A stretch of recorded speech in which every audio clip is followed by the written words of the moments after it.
បាទម៉ាស៊ីនកិនស្រូវຂនាត1000 គីឡូក្នុង1ម៉ោងបាទຂនាតនេះຂនាត1ម៉ោង1តោនបាទចេញលឿនណាស់ដាក់ពាក់ម៉ាស៊ីន45សេសបាទមានយោងមានឡាបមាន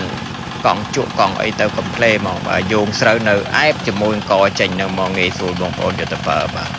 ម៉ាស៊ីន45សេស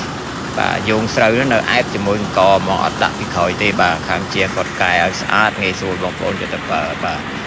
ជាប់គ្នានឹងពពួកបាទស្រូវចេញលឿនណាស់1ម៉ោង1តោនស្រូវអត់ខ្វះទេបាទភាសាជាងគាត់កែ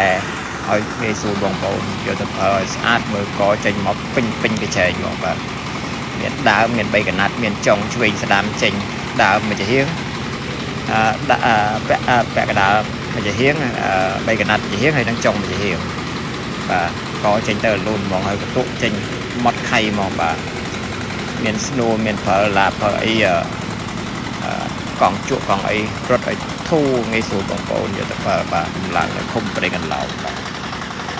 ដាក់កតុកប្រភេទកតុកចេញទៅលេខ1មកបាទកតុកម៉ត់ហ្មងពាក់ក្បាលបែកកតុក12កបិតបាទ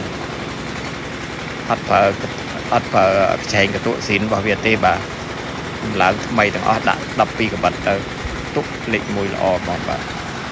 វាស្រួលប្រើលឿនណាស់ប្រភេទនេះចេញលឿនណាស់បាទ